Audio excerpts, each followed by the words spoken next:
Thank you for standing by. Welcome to the Merck & Company, Inc., Rahway, New Jersey, USA Q2 Sales and Earnings Conference Call. At this time, all participants are in a listen-only mode until the question and answer session of today's conference. At that time, to ask a question, press star 1 on your phone and record your name at the prompt. This call is being recorded. If you have any objections, you may disconnect at this time. I will now turn the conference over to Mr. Peter Dannenbaum, Senior Vice President, Investor Relations. Sir, you may begin. Thank you, Shirley, and good morning, everyone. Welcome to the second quarter 2025 conference call for Merck & Company Incorporated, Rahway, New Jersey, USA. Speaking on today's call will be Rob Davis, Chairman and Chief Executive Officer, Caroline Litchfield, Chief Financial Officer, and Dr. Dean Lee, President of Research Labs. Before we get started, I'd like to point out that we have items in our GAAP results such as acquisition-related charges, restructuring costs, and certain other items that we have excluded from our non-GAAP results. There is a reconciliation in our press release. I will also remind you that some of the statements that we make today may be considered forward-looking statements within the meaning of the Safe Harbor provision of the U.S. Private Securities Litigation Reform Act of 1995. Such statements are made based on the current beliefs of our company's management and are subject to significant risks and uncertainties. If our underlying assumptions prove inaccurate or uncertainties materialize, actual results may differ materially from those set forth in the forward-looking statements. Our SEC filings, including Item 1A in the 2024 10-K, identify certain risk factors and cautionary statements that could cause the company's actual results to differ materially from those projected in any of our forward-looking statements made this morning. Merck & Company Incorporated, Rahway, New Jersey, USA undertakes no obligation to publicly update any forward-looking statements. During today's call, a slide presentation will accompany our speakers' prepared remarks. These slides, along with the earnings release, today's prepared remarks, and our SEC filings are all posted to the Investor Relations section of our company's website. With that, I'd like to turn the call over to Rob. Thank you, Peter. Good morning, and thank you for joining today's call. We continue to make meaningful progress in delivering our important medicines and vaccines to patients and customers while advancing our innovative pipeline. Over the past few months, we've shared a steady cadence of updates that highlight our strong clinical momentum, and our growth is increasingly benefiting from new product launches now underway, with more to come. We've also taken additional steps to augment our pipeline. Our recently announced acquisition of Verona Pharma is another example of acting decisively when science and value align, and moving with urgency to achieve our business development objectives. I have increasing confidence that our science-driven strategy will continue to generate long-term value for shareholders and for all of our stakeholders. Turning to our second quarter results, we delivered performance in line with our expectations with revenue of $15.8 billion. Results reflect strength across oncology and animal health, as well as increasing contributions from our new product launches, with Winrevair achieving $1 billion of cumulative sales in just over a year since approval. We expect to return to growth in the second half of 2025 and remain confident in our outlook for the remainder of the year. I'm proud of the tangible progress we're making in expanding and advancing our research program across key therapeutic areas. We're now conducting more than 80 phase 3 studies across a range of therapeutic areas. And we're increasingly seeing the potential we've long spoken about validated with positive clinical trial results, registrational filings, and new product launches. These proof points provide me with growing confidence that we're on track to achieve our ambitions. Moving to some notable recent news. We announced encouraging top-line results from the first 2 phase 3 trials evaluating enlicitide, our oral PCSK9 inhibitor for the treatment of hyperlipidemia, and for Winrevair based on the Hyperion study for patients recently diagnosed with PAH. On the regulatory front, the FDA approved and the ACIP recommended Enflonsia for the prevention of RSV in infants younger than 8 months of age who are born during or entering their first RSV season. We're well prepared to support families ahead of the upcoming season. Additionally, the FDA has accepted our supplemental BLA for Winrevair in PAH and a new drug application for the fixed-dose combination of doravirine and islatravir for the treatment of HIV.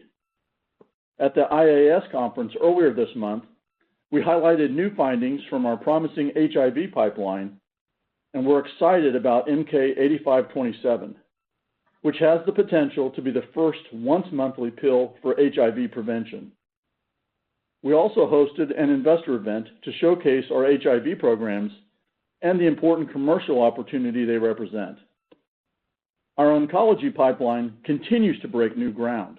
We marked the 10th earlier stage approval for Keytruda, and at ASCO, presented encouraging data across multiple novel candidates, further reinforcing the potential of our portfolio to help even more patients with cancer.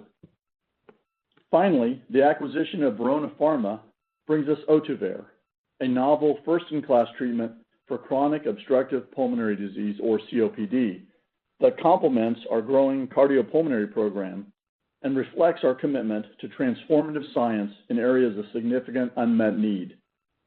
Upon closing in the fourth quarter, we'll leverage our commercial capabilities to accelerate Ohtuvayre's successful launch and look forward to welcoming the Verona Pharma team to our company. Overall, we are encouraged by our continued progress. Each of these impactful milestones is an important building block as we move toward a more diversified future.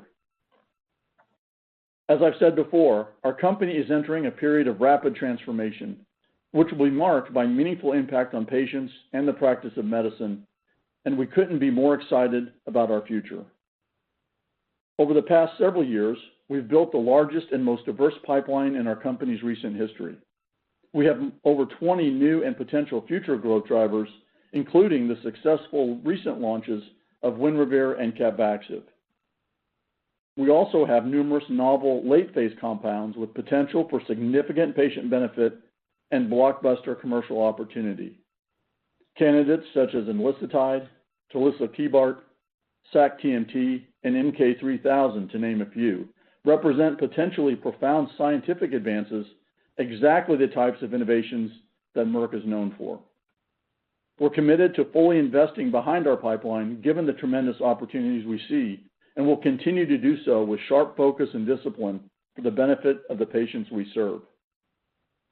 Today, we announced a multi-year optimization initiative which will redirect investment and resources from more mature areas of our business to our burgeoning array of new growth drivers, further enable the transformation of our portfolio, and drive our next chapter of productive, innovation-driven growth.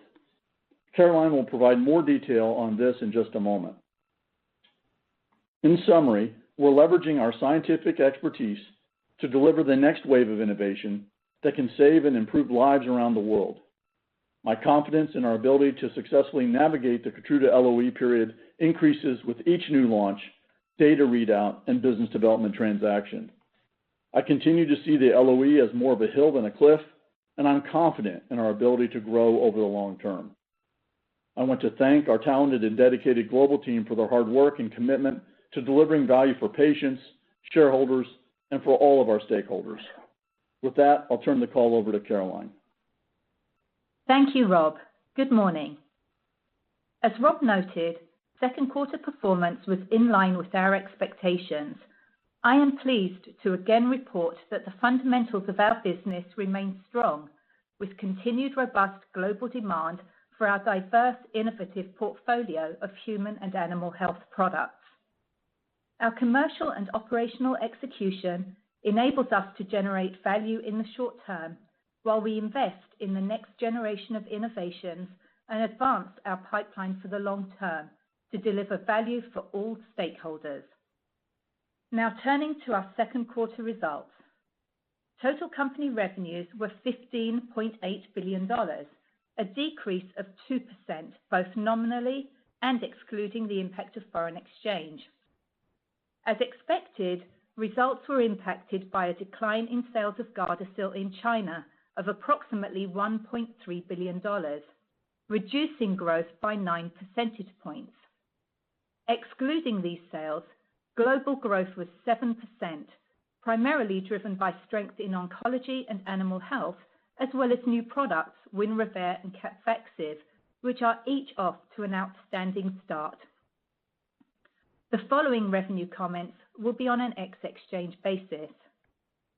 In oncology, sales of KEYTRUDA increased 9% to $8 billion, with growth in both U.S. and international markets driven by robust demand from metastatic indications and increased uptake in earlier stage cancers.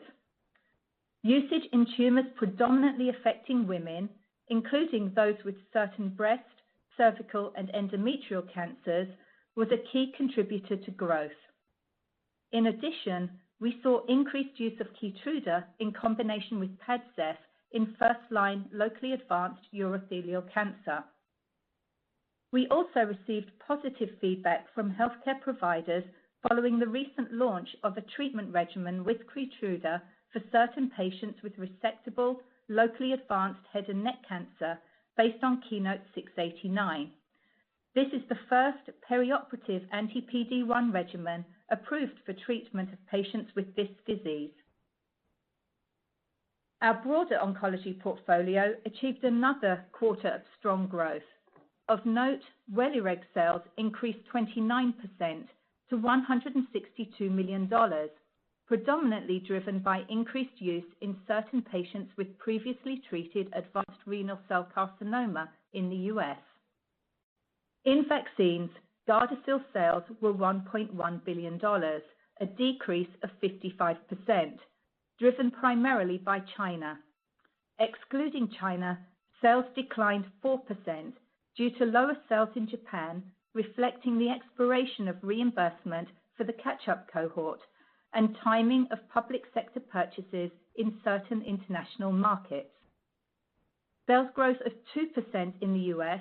was attributable to price and higher demand, partially offset by CDC purchasing patterns.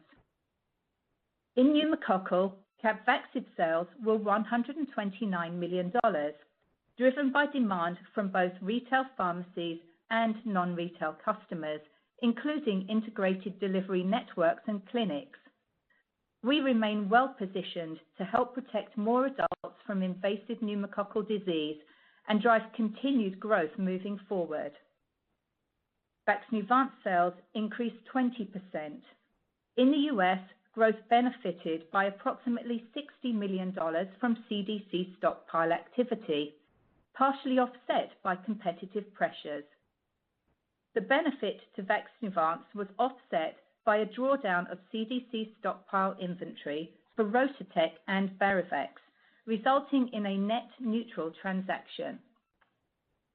Outside the U.S., growth in certain international markets was offset by a competitor preferential recommendation in Japan. Following the recent FDA approval and ACIP recommendation, we are excited to have started taking orders for Enflonsia, our monoclonal antibody for the prevention of RSV lower respiratory tract disease in infants entering their first RSV season. Enflonsia's compelling clinical data and operational simplicity make it an important option for parents and providers. We have made great progress in achieving the milestones necessary to help ensure a successful launch and are well positioned to help protect infants from RSV lower respiratory tract disease. In cardiovascular, WINREVAIR continued its strong momentum with global sales of $336 million. As Rob noted, in just 15 months since launch, cumulative net sales of WINREVAIR have already exceeded $1 billion. This achievement is a testament to both the impact WINREVAIR has for patients with pulmonary arterial hypertension and our ability to pair leading-edge science with execution excellence, even in disease areas that are new to us. In the U.S., more than 1,600 new patients received a prescription during the quarter. We are continuing to see a steady increase in the percentage of new prescriptions for patients whose background therapies do not include a prostacyclin. Outside the U.S., we continue to progress with approvals and reimbursement, including in Japan, where we expect a launch later in the third quarter. Overall, the ongoing launch of WINREVAIR continues to meet our high expectations, and we look forward to positively impacting the lives of more patients with PAH.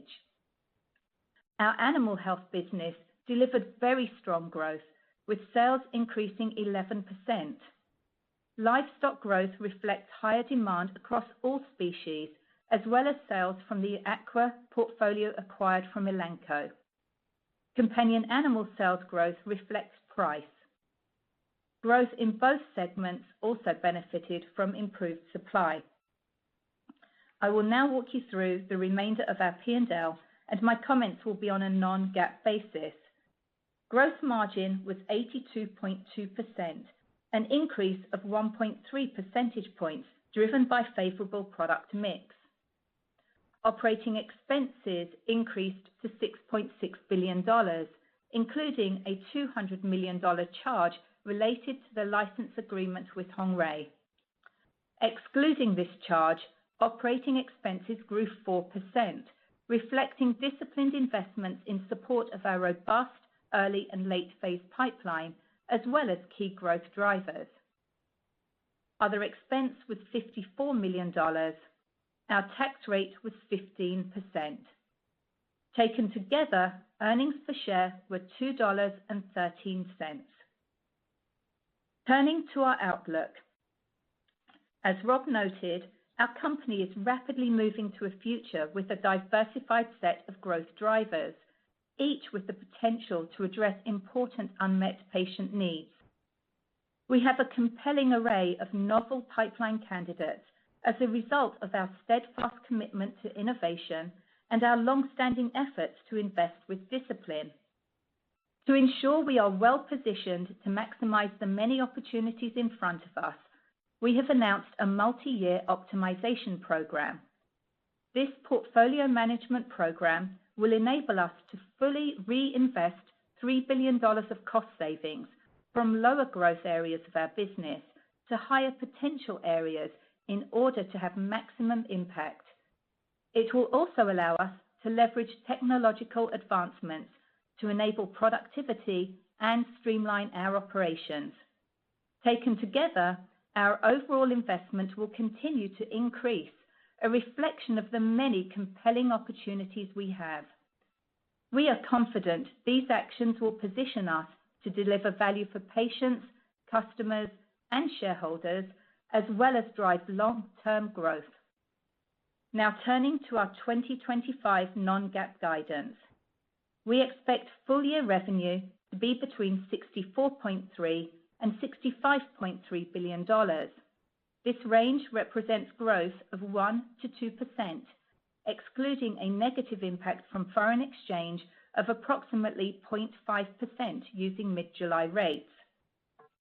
Our gross margin assumption remains approximately 82%.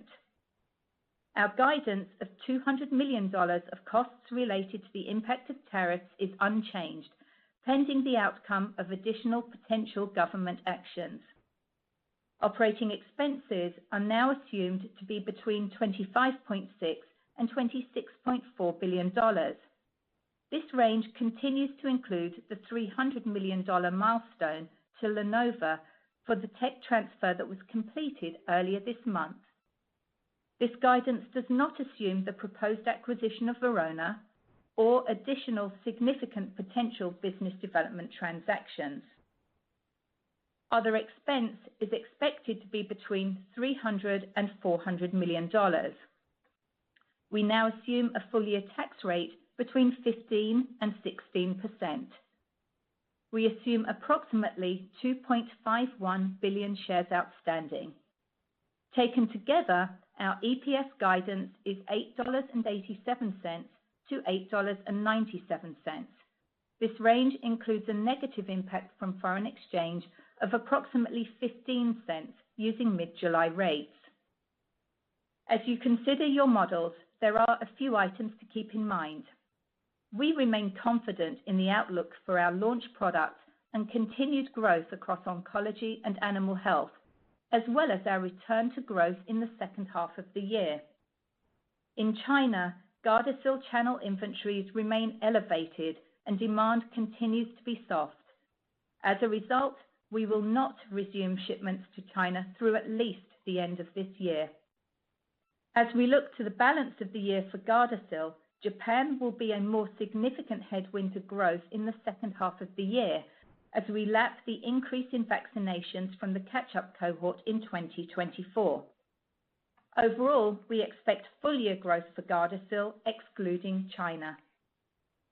Next, we expect other revenue to be significantly lower in the second half of the year. While we actively manage the impact from foreign exchange through our revenue hedging program, based on mid-July rates, we expect to see a negative impact from our hedges, which is reflected in other revenue. Finally, we expect operating expenses to be roughly evenly split between the third and fourth quarters, excluding business development expenses. Now turning to capital allocation, where our strategy remains unchanged. We will prioritize investments in our business to drive near and long-term growth. We will continue to invest in our innovative pipeline, including the initiation of many new late-stage clinical trials across multiple novel candidates, each of which has the potential to meaningfully address important unmet medical needs. We remain committed to our dividend with the goal of increasing it over time. Business development remains a high priority, as evidenced by our acquisition of Verona Pharma, which we expect to finance through a combination of cash on hand, commercial paper, and new debt issuance. We maintain the ability, within our strong investment-grade credit rating, to pursue additional science-driven, value-enhancing transactions going forward. We continued our pace of share repurchases with approximately $1.3 billion in the quarter. We expect to maintain a similar level of repurchases in each of the third and fourth quarters of 2025, given our strong balance sheet. To conclude, we are confident in the outlook of our business, driven by global demand for our innovative inline portfolio and launches. We maintain our steadfast commitment to bringing forward medically significant innovations that will enable us to deliver value to patients, customers, and shareholders well into the future. With that, I'd now like to turn the call over to Dean. Thank you, Caroline. Good morning, everyone. In the second quarter, we continued to see strong momentum across the pipeline. Today, I will cover updates from our cardiopulmonary, infectious diseases, HIV, and oncology programs. First, on the proposed acquisition of Verona Pharma. Building on what Rob noted earlier, we have been following the strong progress of the Verona team for a number of years. Ohtuvayre is the first novel mechanism for the inhaled maintenance treatment of COPD in more than 2 decades. It is a dual inhibitor of phosphodiesterase 3 and 4 with bronchodilatory and nonsteroidal anti-inflammatory properties. As such, it is an important maintenance therapy option for patients who are persistently symptomatic. Ohtuvayre is used to improve symptoms of COPD for better breathing and to reduce the number of flare-ups. Phase 3 trials that evaluated Ohtuvayre as monotherapy or with background therapies in patients with moderate to severe symptomatic COPD demonstrated clinically meaningful improvements in lung function. These results provided strong validation that culminated in an FDA approval in June of 2024. We are eager to complete the acquisition and work with the Verona team to advance the ongoing work in bronchiectasis and evaluate utility in additional indications, combination therapies, and alternative formulations. Now, to focus on Winrevair. Evidence continues to accumulate for Winrevair's strong clinical benefit across a broad spectrum of patients with pulmonary arterial hypertension. The Phase 3 Hyperion trial evaluating Winrevair in adults recently diagnosed with PAH was stopped early based on review of available data from the program. Despite the early stoppage, positive top-line results announced last month showed that adding Winrevair on top of background therapy significantly reduced the risk of clinical worsening events compared to background therapy alone. Detailed findings will be presented at a scientific congress later this year. Additionally, the FDA granted priority review for a supplemental biologics license application to update the label for Winrevair based on data from the phase 3 Zenith trial and set a PDUFA date of October 25th. As a reminder, Zenith was the first positive trial in PAH with a primary endpoint comprised entirely of major outcome measures and the first phase 3 study in PAH to be stopped early for overwhelming efficacy. As Caroline mentioned, the Ministry of Health, Labor, and Welfare in Japan has recently granted approval for Winrevair. Moving to enlicitide, positive top-line results were announced from the phase 3 coral reef heterozygous familial hypercholesterolemia and coral reef add-on clinical trials for enlicitide, our investigational once-daily oral PCSK9 inhibitor for the treatment of adults with hyperlipidemia on lipid-lowering therapies, including at least a statin. Of note, the CDC estimates that in the United States, more than 1 million people have heterozygous familial hypercholesterolemia, and approximately 86 million adults older than 20 have high cholesterol. Both trials met their primary and all key secondary endpoints, demonstrating statistically significant and clinically meaningful reductions in LDL cholesterol for patients receiving enlicitide versus placebo. Detailed findings will be presented at future medical meetings. Finally, we are eagerly awaiting results from the Coral Reef Lipids Phase 3 trial in the broader hyperlipidemia population, and I am pleased to report that we recently completed enrollment for the Phase 3 Coral Reef Outcomes trial. Next, to infectious disease. Last month, the FDA approved Enflonsia, our long-acting monoclonal antibody for the prevention of respiratory syncytial virus lower respiratory tract disease in infants born during or entering their first RSV season. Enflonsia is the first and only option designed to protect infants with the same dose regardless of weight. The CDC's Advisory Committee on Immunization Practices subsequently voted to recommend Enflonsia for use in infants younger than 8 months of age for their first RSV season, and include this new option in the Vaccines for Children's program, an important step in ensuring access. This vote is provisional, and we await confirmation. In vaccines, we initiated the first phase 3 clinical trial for our investigational quadrivalent dengue vaccine, V181. The Mobilize-1 study will evaluate the safety, immunogenicity, and efficacy of a single dose of V181 for the prevention of dengue disease caused by any of the 4 dengue virus serotypes, regardless of prior exposure. According to the World Health Organization, about half of the world's population is now at risk of dengue, with an estimated 100 to 400 million infections occurring each year. Turning to HIV, earlier this month, we hosted an investor event coinciding with the International AIDS Society Conference on HIV Science. At the conference, we presented findings from a phase 2 study of MK-8527, a novel NRTTI candidate being evaluated as an oral option for HIV pre-exposure prophylaxis. The data support the targeted monthly dosing schedule of MK-8527, which has the potential to enable rapid onset of protection within 1 hour of intake without the need for a loading dose. These findings support the initiation of 2 phase 3 studies. One, to evaluate the safety and efficacy of MK-8527 among people at greater likelihood of HIV-1 exposure, expressive 11, and a separate study in women and adolescent girls, expressive 10, in collaboration with the Gates Foundation.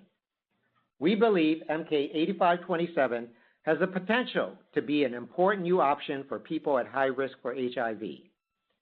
At IAS, we also presented data for the combination of islatravir, an investigational NRTTI anchor therapy, and ulonivirine, an investigational NRTI, being evaluated as a potential once-weekly regimen for the treatment of adults living with HIV. The phase 2 study in adults with suppressed HIV is ongoing. Finally, the FDA accepted for review the new drug application for the fixed-dose combination of doravirine and islatravir, an investigational once-daily oral 2-drug regimen for the treatment of adults living with HIV-1 that is virologically suppressed on antiretroviral therapy. The target action date is April 28, 2026. Moving to oncology, during last month's investor event at ASCO, we showcased how we have leveraged our foundational position with Keytruda to create a diverse pipeline by successfully executing on our oncology strategy and advancing key pipeline candidates. We are uniquely positioned to advance cancer care with a broad, differentiated portfolio and pipeline spanning immuno-oncology, precision medicine, and tissue targeting. The strategic ambition is to develop leading assets in all 3 segments so that in a world of combination therapies, our pipeline will be optimally positioned to continue to change the practice of clinical oncology. With regards to tissue targeting, through our collaboration with Daiichi Sankyo, we now have 3 phase 3 trials evaluating infinitamab deruxtecan, ID8 esophageal 01 in unresectable advanced or metastatic esophageal squamous cell carcinoma, ID8 prostate 01 in metastatic castrate-resistant prostate cancer, and ID8 lung 02 in relapsed small cell lung cancer. Keytruda continues to generate compelling data and regulatory approvals. We recently received FDA approval for its use as part of a perioperative treatment regimen for certain patients with resectable, locally advanced head and neck squamous cell carcinoma based on the KEYNOTE-689 study. This marks the 42nd indication and the 10th earlier stage approval for a Keytruda-based regimen. Earlier intervention has the potential to improve outcomes and reduce the burden of disease in this patient population. In ovarian cancer, positive progression-free survival and overall survival results for Keytruda plus chemotherapy with or without bevacizumab were announced in certain patients based on the phase 3 KEYNOTE-B96 study. This is the first immune checkpoint inhibitor-based regimen to demonstrate a statistically significant overall survival benefit in ovarian cancer. We plan to present the results at an upcoming medical meeting. And finally, the Ministry of Health, Labor, and Welfare in Japan granted approval for Welireg for certain patients with advanced renal cell carcinoma. As we look to the second half of this year, we anticipate multiple important milestones. In oncology, the upcoming PDUFA date for subcutaneous pembrolizumab on September 23rd. In the cardiopulmonary space, for Winrevair, the October 25th PDUFA date for the FDA label update based on the phase 3 Zenith trial, presentation of detailed findings from the Hyperion study, and the primary completion date in September of the phase 2 Cadence study in pulmonary hypertension due to left heart disease. For enlicitide, begin presenting the detailed results of phase 3 trials from the Coral Reef Development Program at major cardiovascular conferences. And finally, the closing of the Verona Pharma acquisition in the fourth quarter. I look forward to providing further updates on our progress, and now I turn the call back to Peter. Thank you, Dean. Shirley, we're ready to begin Q&A now. We request that analysts limit themselves to one question today in order to get to as many questioners as possible. Thank you. Ladies and gentlemen, if you wish to ask a question, please press star 1 on your telephone keypad. You may withdraw your question at any time by pressing star 2. If you're using a speakerphone, please pick up the handset before pressing the numbers. Once again, if you have a question, you may press star 1. And one moment, please, for our first question. I think our first question comes from Dana Graybosch with Leerink Partners. Your line is open. You may ask your question. Hi. Thanks for the question. I wonder if you could help us understand cadence that you said has a September primary completion date. Specifically, can you help us put the outcomes in context? I think you have a couple primary outcomes or primary and first secondary of PVR and reduction or an improvement in 6-minute walk distance. What's your bar for success on both of those? And if you replicate those outcomes in phase 3, can they support registration in this HFpEF indication, or will you have to show benefit on a hard cardiovascular or a mortality outcome as well? Thank you. Dana, thank you very much. This is Dean. As you're talking about WINREVAIR, right, we have a lot of data in pulmonary arterial hypertension. The data that we're exploring outside of pulmonary arterial hypertension is in CADENCE, and it is in a select population with heart failure. It's generally one that has hemodynamics that's a little bit more reminiscent of PAH than other diseases. And so we're really interested to study whether we can move out of PAH, but focus on those who have heart failure and have a PAH physiology. In terms of the outcomes, you're right. It's PVR at 6 minutes. I would say probably the most important thing, just because this is a patient population that's very different than a PAH population, the most important signal for me is really the PVR. I think the 6-minute walk will be also important, but to me, it's whether or not we can make a substantial impact on PVR in this patient population that is not PAH. In terms of this question of whether or not one would need to do a phase 3, I would say that we'll have to see the data, but my expectation in front of the data is I would imagine that the FDA would be interested in a phase 3 trial to really demonstrate the effectiveness of this treatment in this broader patient population. Great. Thank you, Dana. Next question, please. Thank you. Our next question comes from Vamil Divan with Guggenheim Securities. Your line is open. You may ask your question. Great. Thanks for taking my question. Maybe I'll just stick with WINREVAIR. One is actually a follow-up to the earlier question, and then one question of myself. So just following up on the CADENCE discussion, I don't know if Dean or if someone could just maybe quantify the patient population. I know you mentioned patients maybe hemodynamically a little more skewed to what we've seen on the PAH side, but just a sense of the market size would be helpful because we've been getting a lot of questions on how to think about the opportunity. But my main question is actually the ex-US uptake of WINREVAIR. There's just sort of a little bit of growth in the second quarter. I know you're just kind of getting going with the launch ex-US. I'm curious, just as a relatively expensive product, recent US launch, has your ex-US sort of strategy at all evolved given sort of the threat of most favored nation pricing? Are you thinking differently about what sort of pricing you might accept for WINREVAIR ex-US, or which markets you may be targeting relative to what you were thinking, say, a year or two ago? And just any sense of the sort of broader ex-US market opportunity in PAH specifically for WINREVAIR would be helpful. Thank you. Yeah, I'll take the science question. This is Dean. In relationship to patients who have left heart failure, oftentimes they have pulmonary hypertension and not pulmonary arterial hypertension, and it's due to increased pressures in their left heart, often measured by a wedge pressure that then backs up to the pulmonary artery. That's not the patient population that we're most interested in. We're most interested in the patient population who has heart failure, and their pulmonary hypertension is elevated at a rate or a degree that is out of proportion to what their left heart pressures are. So in some sense, when I say a pulmonary arterial hypertension-like physiology, that's what this patient population is, and that's why we chose that. In terms of the dimensionalization, how to dimension that, I would just say that to a large degree, that dimension is underdiagnosed in cardiology because there's no treatment for it. In those patients, there's very limited numbers.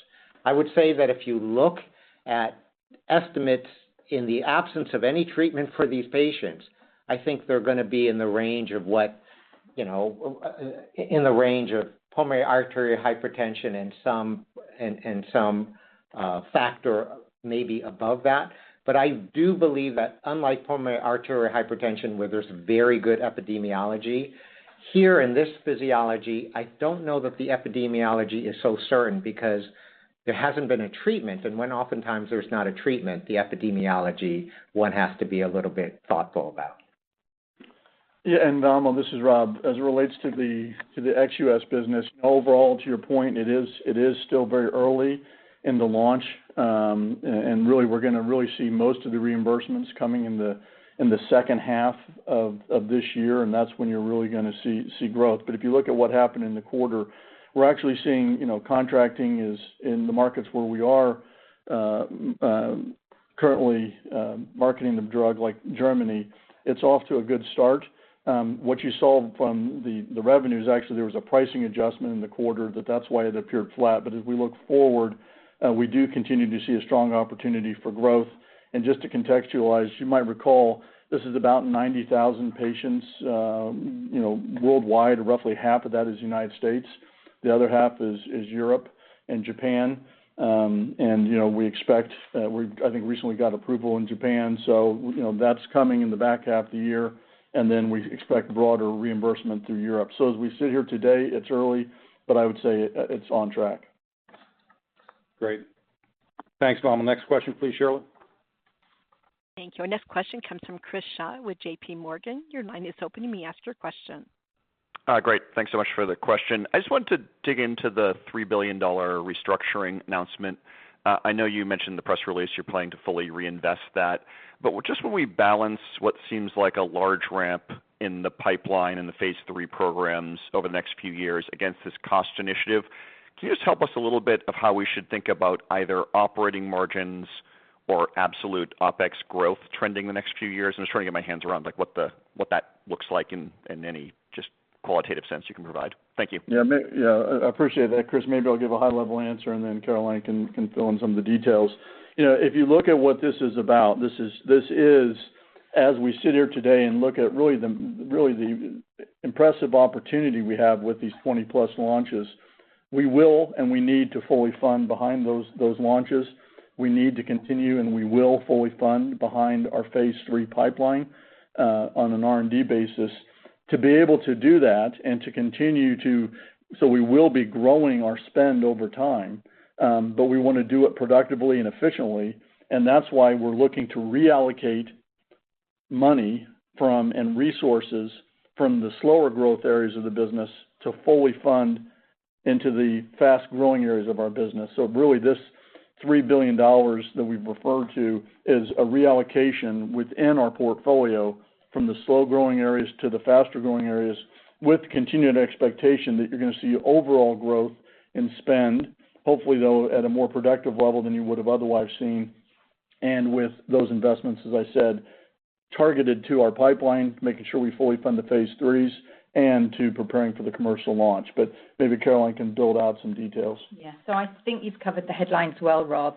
In terms of the $3 billion saving opportunity, that will come through productivity across our enterprise. It will impact the R&D line, SG&A, as well as cost of goods. That said, we will reinvest all of that $3 billion plus further investments, especially in R&D, given the strength of our pipeline, as well as in SG&A over time as we launch the new products and look to excel in the marketplace with those launches in order to drive long-term growth for our company. Great. Thanks, Chris. Next question, please, Shirley. Thank you. Our next question comes from Asad Haider with Goldman Sachs. Your line is open. You may ask your question. Great. Thanks for taking the question. A three-parter on Gardasil. First, on Gardasil US, you noted positive price and demand offset by CDC purchasing. Recognizing that CDC purchasing dynamics are always lumpy, they've also been a significant driver over the years. So maybe just speak to your level of confidence on the demand dynamics from that channel in the current environment. And then maybe also just as it relates to the potential for ACIP recommendation towards lower Gardasil doses in the U.S., can you just update us on how you're thinking about the range of outcomes into the ACIP meetings this fall? And then finally, on China Gardasil, Caroline, I think you said no shipments through at least the end of this year. So any early thoughts on how you're thinking about 2026 would be helpful. Thank you. So this is Dean. I guess I'll take the ACIP question first, and then I'll leave the other questions to Caroline and Rob. I can't speculate what the ACIP may do. I just want to emphasize how confident we are in the safety and efficacy of G9, Gardasil 9. But I would emphasize that I think one of the things that has become clear to the ACIP is that there is a clear disparity between the stringent clinical requirements outlined by the FDA versus the ACIP proposals that's there. And the FDA has been very clear on the high evidentiary standard required for a single dose. I mean, they keep emphasizing to us efficacy against disease endpoints, not just infections, data in males and females. And this is something that's emphasized to us because we get reminded that HPV-related cancers in males is actually, I think, now trending higher than cervical cancer in females.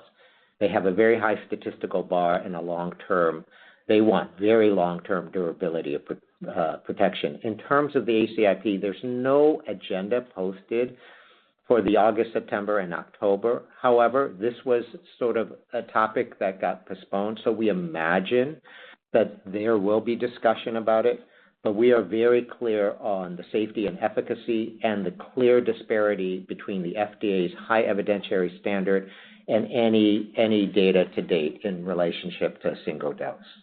And then in terms of the commercial, in the United States, we saw strong growth driven by price and demand, but that was mostly offset by the CDC channel, where there was a buy down in the second quarter this year greater than what we had seen in the second quarter of 2024. As we look at our opportunities for Gardasil, we do expect growth in 2025 and beyond, but that does not contemplate any change in the dosing schedule for the United States. And we'll need to see what happens as the ACIP continue those discussions. As it pertains to China, as noted in the prepared remarks, demand remains soft and inventory remains elevated. We are on the ground doing all we can to activate demand, both with females as well as now with males. That said, we will not ship further product this year, and we will assess at the year end on what the appropriate schedule should be for 2026. I should note Gardasil China represents a fraction of our company now, much less than 1%. We're not counting on it for growth. We are counting on our new products, the excellent execution we have in our existing products to drive growth for our company in the second half of this year and into the future. Great. Thanks, Asad. Next question, please. Thank you. Our next question comes from Evan Seigerman with BMO Capital Markets. Your line is open. You may ask your question. Hi, all. Thank you so much for taking my question. As we think about business development going forward, I'd love if you could expand on your approach to diligencing assets between Chinese and Western companies. I'm specifically asking in context of the recent Verona acquisition versus a recent collaboration announcement by a competitor for a Chinese PDE3/4 inhibitor. Thank you so much. Well, this is Dean. We have a very high standard, whether it's from China or from the United States. But in specific relationship to your question about Verona, I mean, Verona is a company we have followed at least for 5 years.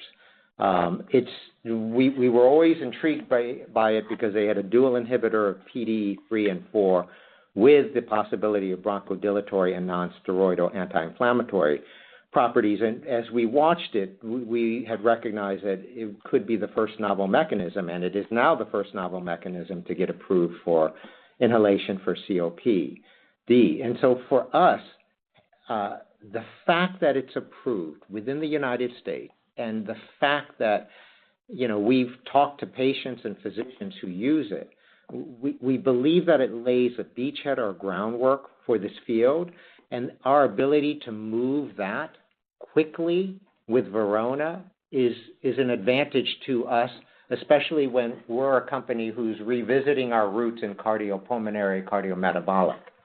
And we believe that there are other innovations around this pathway that will be important. But having that first mover advantage within the United States and more broadly is really important. When we looked at other assets within this space, specifically related to China, they were not in that position of a first mover advantage, which we thought was critical for Merck to enter the field. Great. Thanks, Evan. Next question, please. Thank you. Our next question comes from Umer Raffat with Evercore. Your line is open. You may ask your question. Thanks for taking my question. I feel like there's been a ton of interest in the valuation paid for your Chinese partner, Lenovo, on the PD-1 VEGF. And my question is, considering the ongoing phase 1 is an open-label study, can we reasonably assume everything is, in fact, on track and you are still in a position to start a potentially registration phase 2, like a Keynote-21G, in the next few months? Thank you. Yeah, so this is Dean. In relationship to PD-1 VEGF, you're exactly right. We've been interested in the dual signaling in this space for some time. I mean, I would actually mark 2018 as our interest in relationship to our broad collaboration with our collaborators, ASI. In relationship to the Lenovo program itself, everything is going exactly as planned. Now, clearly, we're keeping an eye on the external environment and external data, but as related to the Lenovo program moving forward, that is going exactly as planned as we, according to the plan, when we initiated the partnership with Lenovo. Great. Thanks, Umer. Next question, please. Thank you. Next question comes from Akash Tewari with Jefferies. Your line is open. You may ask your question. Hey, thanks so much. So we're seeing an increase in patient adds for Winrevair after some modest decreases over the last 2 quarters. What's the right cadence when you think about this going forward, not only for the rest of 2025, but really 2026 and onwards, now that you have the Hyperion and Zenith results? And really, what's your progress in terms of progressing Winrevair into earlier lines of setting? Are you starting to see doctors adopt this medication more aggressively? And then maybe if I could just sneak in one more question. On the Hansoh GLP-1 asset, can you confirm that that drug has actually moved into the clinic? Thank you. Yeah, maybe I'll start and Caroline can add as well. So I appreciate the question on Winrevair. You know, as we look, we've been pretty consistently adding 400 to 500 patients per month. So I wouldn't read that the 1,600 in the quarter relative to, as some shift. It has been actually pretty steady, and we do continue to expect to see that kind of steady growth going forward as we move through the rest of the year. So I think that was the first part of the question, and then maybe Caroline can take the next part. And then the second was how we're doing in penetrating the different patient segments. What we have as of now is 75% of the use is for patients with triple therapy or a background prostacyclin.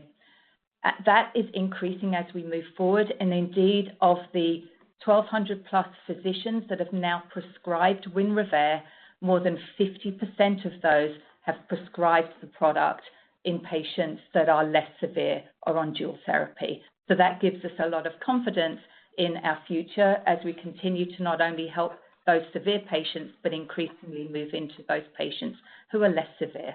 And I think it's safe to say that Hyperion and Zenith both are contributing to that growing confidence. So everything is moving as we would hope it would as we entered this space.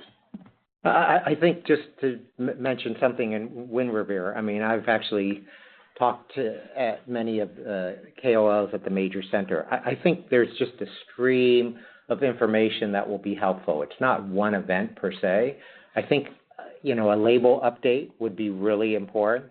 I do think that many of the KOLs have been waiting to see the data from Hyperion because it gives them a sense of prescribing it earlier in their journey, so they'll be very interested in that. There is a patient population in PH, for example, who are overlapped with connective tissue diseases, and they're going to want to see the culmination of all that data across the three trials, and that data individually and that data pooled will be very important.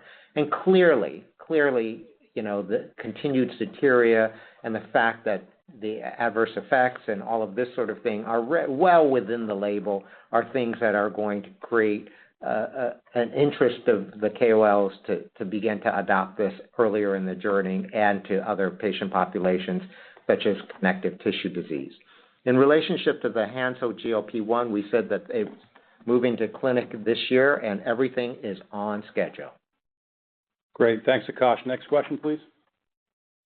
Thank you. Our next question comes from Terrence Flynn with Morgan Stanley. Your line is open. You may ask your question.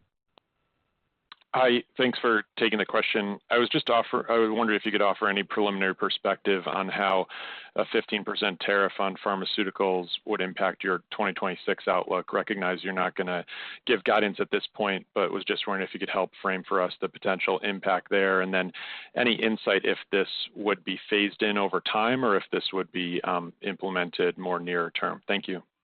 Yeah, Terrence, this is Rob. I appreciate the question. Maybe I'll take the second part of it first.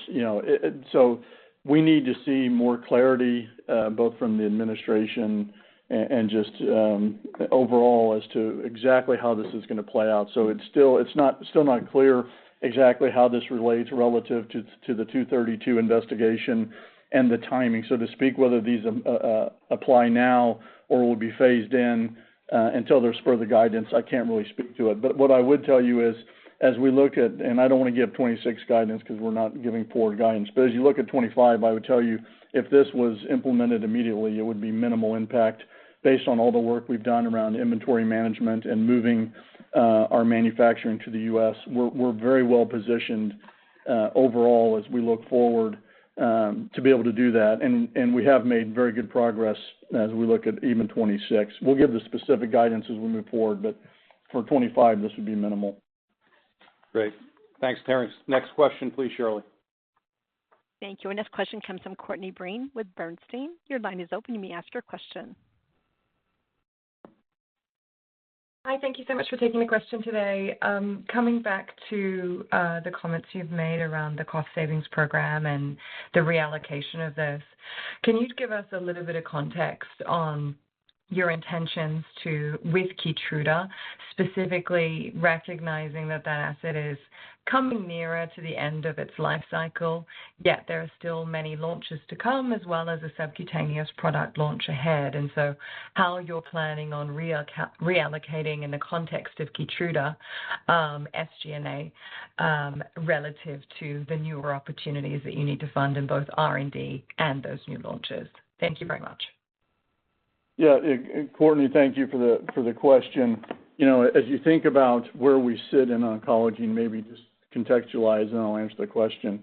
Obviously we've been the leader in IO therapy with Keytruda, and as we've consistently said, we have every intention of not only being and continuing to be the leader, but to broaden our leadership across the broader suite of oncology assets we have, which, as you know now, across the tissue targeting agents and antibody drug conjugates, across all of the small molecules we have one of the broader, if not the broadest, pipeline now moving forward in the oncology space. So as you look at the spend, to your point, we're not necessarily looking to pull back spending on oncology. We're going to grow, and it's about reallocating the resources and adding to those resources as we start to move away from just being focused on Keytruda to the broader suite of opportunities. So you're going to see other oncology grow spend as Keytruda is pulled back. Great. Thanks, Courtney. Next question, please, Shirley.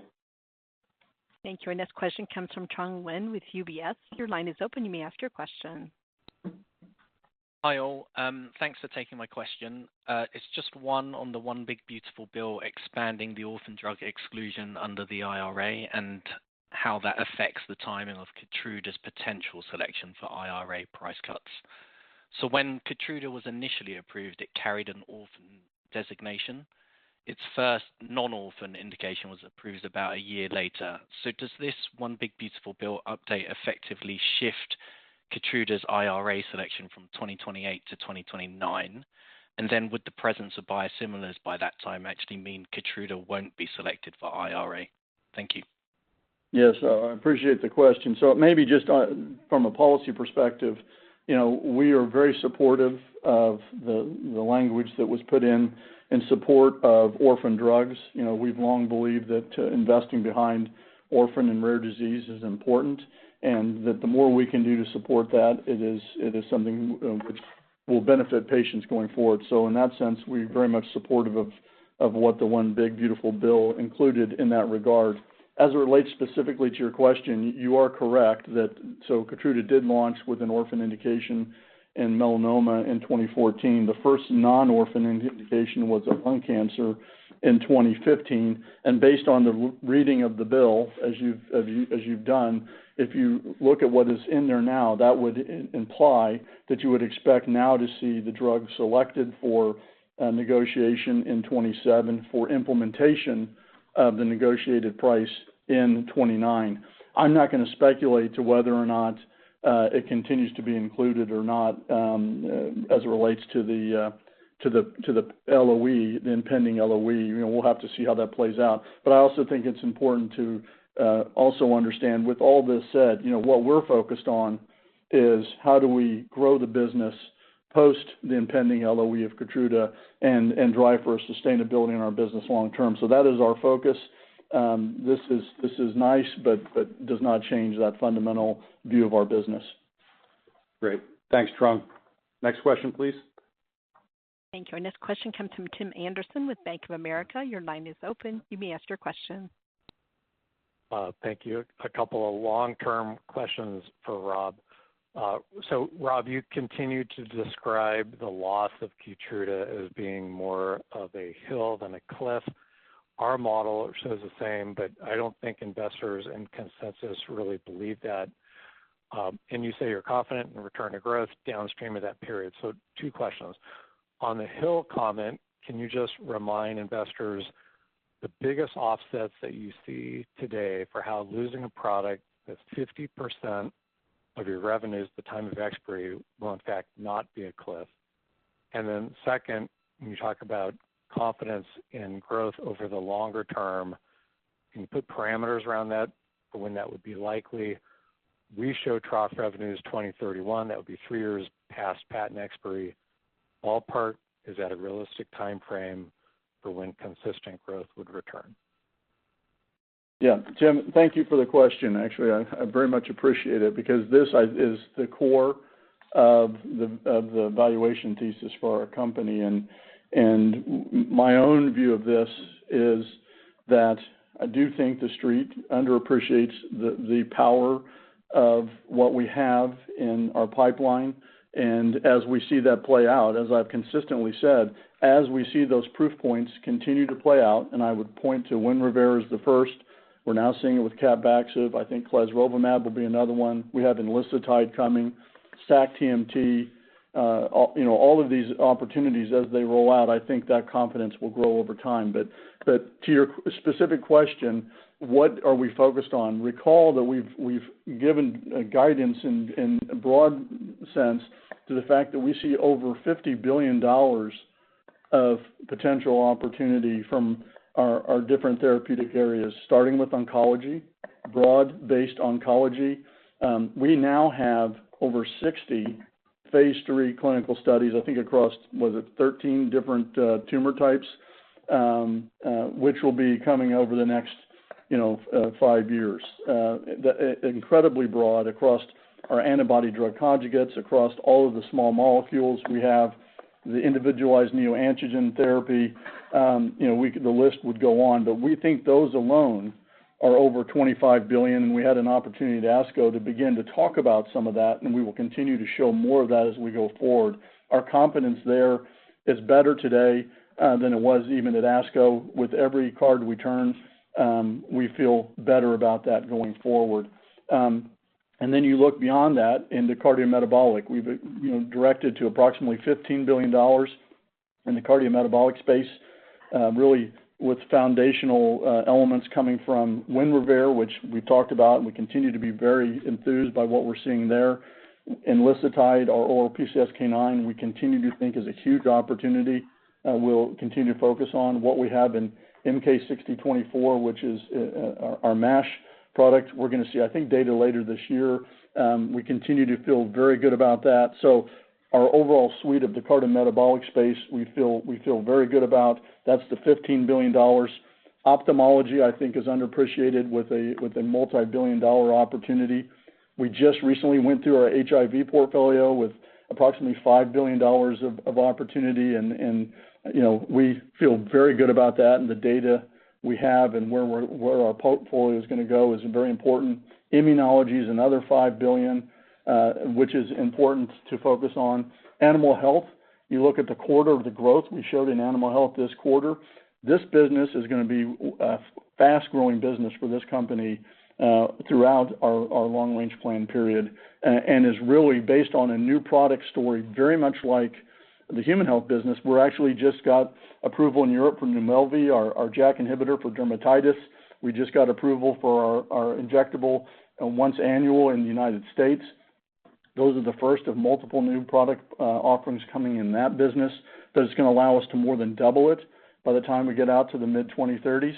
And then, all of this excludes what else we're going to do in business development. The fact that we just did Ohtuvayre, which added another multi-billion-dollar opportunity that wasn't in that $50 billion when we said it, is further building block being added as well. And then we still have a lot to do on business development. We've been very clear we're not stopping. And we have an early-stage pipeline, which as we move into 26 and especially into 27, you're going to see increasingly things coming out of our phase 1 pipeline into our phase 2, which will be visible, that are all very exciting. So all of that is why if I sit and look at where we're at, I feel very good. And then obviously we continue to have subcutaneous Keytruda and the base of what we believe will be the Keytruda business, which we will continue to be able to benefit for patients through those offerings. So I think your characterization is fair. I actually agree with it. And as far as it looks to how quickly we get back to growth, it'll be one where I would say I don't want to get specifics on years, but we've been very clear. We want to minimize the cliff, which I think we have done. That's why I talk about the hill, and we want to get back to growth quickly. And I do see a path to do that, and I'm confident we will. And I think if you go back to the JPM presentation we gave, we had a slide in there which was a representation, if you will, of the cone of opportunity within our long-range plan. That kind of gives a profile very similar to what you just described. Great. Thanks, Tim. I know we're over time. We have time for a few more questions. So, Shirley, next question, please. Thank you. Our next question comes from Alex Hammond with Wolfe Research. Your line is open. You may ask your question. Thanks for taking the question. For enlicitide, the team has highlighted it as a platform to add other cardiometabolic assets onto. With that context, what combinations and indications could we expect, and when could we receive updates? Thank you. Yeah, so thank you very much for the question. So just to reset, our ambition is that this is going to be the first oral PCSK9, and it will not just be first. It will be the best in relationship to everything that we've seen from competitor data. And we expect to have it be the most effective oral LDL-lowering option, and it should, have confidence in cardiovascular outcomes that are comparable, but actually we believe could be better than the biologics. And we think that with the data that we have, we recognize that 70% of patients with ASCVD, even treated with statins, do not treat the LDL cholesterol. So when you think about that, LDL is one axis in relationship to cardiovascular outcomes. And LDL, clearly there would be combinations that you would make with enlicitide to even deepen that response even more. So that's a combination that would be advanced, that can advance quickly. But I think there's also evolving data in relationship, and we will see that probably from others in relationship to, for example, Lp(a). I think in that patient population, if reducing Lp(a) is indeed shown to be important for lowering cardiovascular outcomes, then the potential of having an Lp(a) molecule that can do that, but also recognizing that inhibiting PCSK9 adds further reduction of Lp(a), and in the patient populations who have high Lp(a), the way that I've treated them is I give them PCSK9, that a combination there may be something that's really important. And in the future, other combinations potentially related to other axes, I talked about LDL, Lp(a). We would clearly be interested in inflammatory axes and other axes in combination. So enlicitide is a really important molecule.